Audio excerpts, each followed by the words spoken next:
राधे राधे, जय श्री कृष्ण।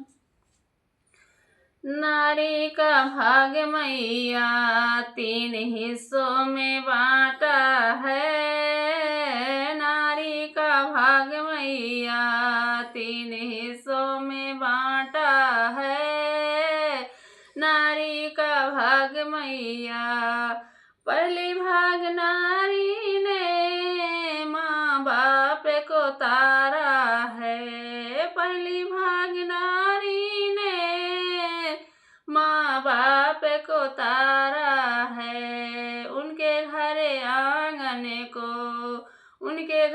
आंगन को बेटी बन सजाया है। नारी का भाग मैया तीन हिस्सों में बांटा है।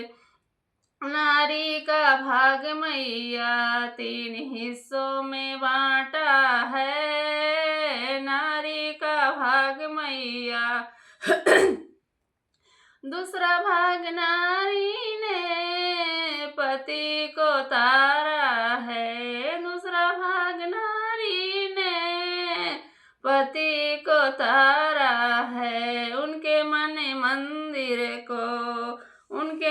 मंदिर को पत्नी बन संवारा है।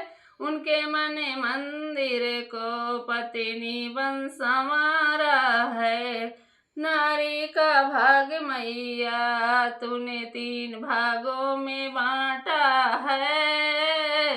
नारी का भाग मैया तीसरा भाग नारी ने बच्चों को तारा है। तीसरा भाग नारी ने बच्चों को तारा है। उनके माँ बन के जी जान लुटाई है। उनकी माँ बन के जी जान लुटाई है।